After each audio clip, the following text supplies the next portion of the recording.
बातमी बदलत्या महाराष्ट्राची, बातमी राजकीय वर्तुळातली, बातमी आठवणीतली, बातमी मंत्रालयातली, बातमी वारकऱ्यांची आणि बातमी आपल्या महाराष्ट्राची.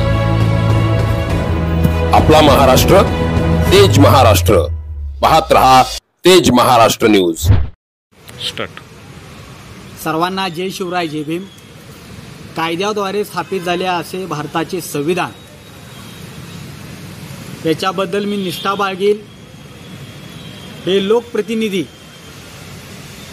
निवडून गेल्यानंतर भला मोठा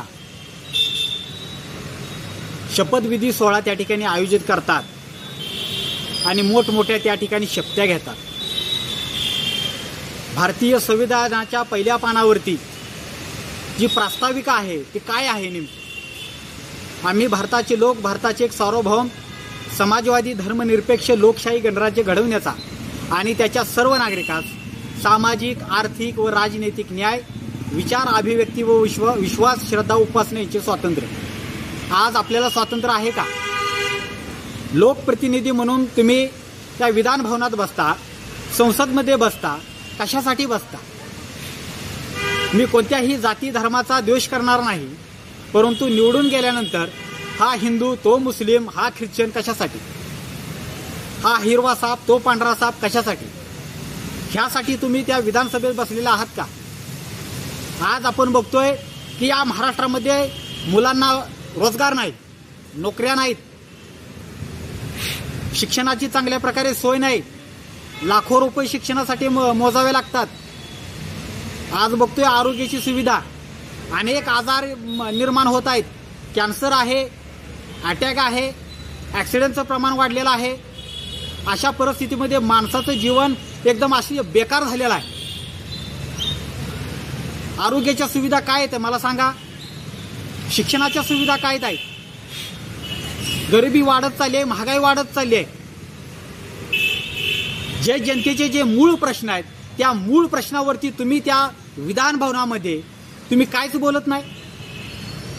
हिंदू मुस्लिम, हिंदू मुस्लिम, हिंदू मुस्लिमांना आमचं पोट भरणार आहे का? हिंदुत्व कसलं हिंदुत्व आम्हालाही समजून सांगा.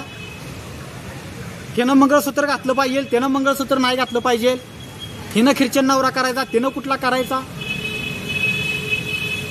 अमृता मामी यांच्या काळामध्ये मंगळसूत्र नाही, कपाळाला कुंकू नाही, पायामध्ये जुडवी नाही, पैंजण नाही. मग हे हिंदुत्व कसलं आम्हाला सांगावं? जे आपण बघतोय की बरेचसे जे स्वतःला उच्चवर्णीय समजतात त्या उच्चवर्णीयांचे जावाई मुस्लिम आहेत. मग हे लव्ह जिहाद नाही का? मग काय आहे नेमकं हे? तुम्ही लोकप्रतिनिधी म्हणून त्या ठिकाणी बसलेला आहात. भारतानं संविधान या देशाला दिलं, लोकशाही प्रधान हा देश घडवला, लोकांचं कल्याण करण्यासाठी, लोकांचे प्रश्न सोडवण्यासाठी त्या ठिकाणी तुम्ही बसलेला आहात. परंतु धार्मिक आणि जातीय तेढ वारंवार तुम्ही त्या ठिकाणी निर्माण करत आहात आणि या देशाचं आणि महाराष्ट्राचं वातावरण पूर्णपणे तुम्ही दूषित करत आहात. अशा विकृत आमदारांचा, लोकप्रतिनिधींचा या ठिकाणी मी जाहीर निषेध करतो.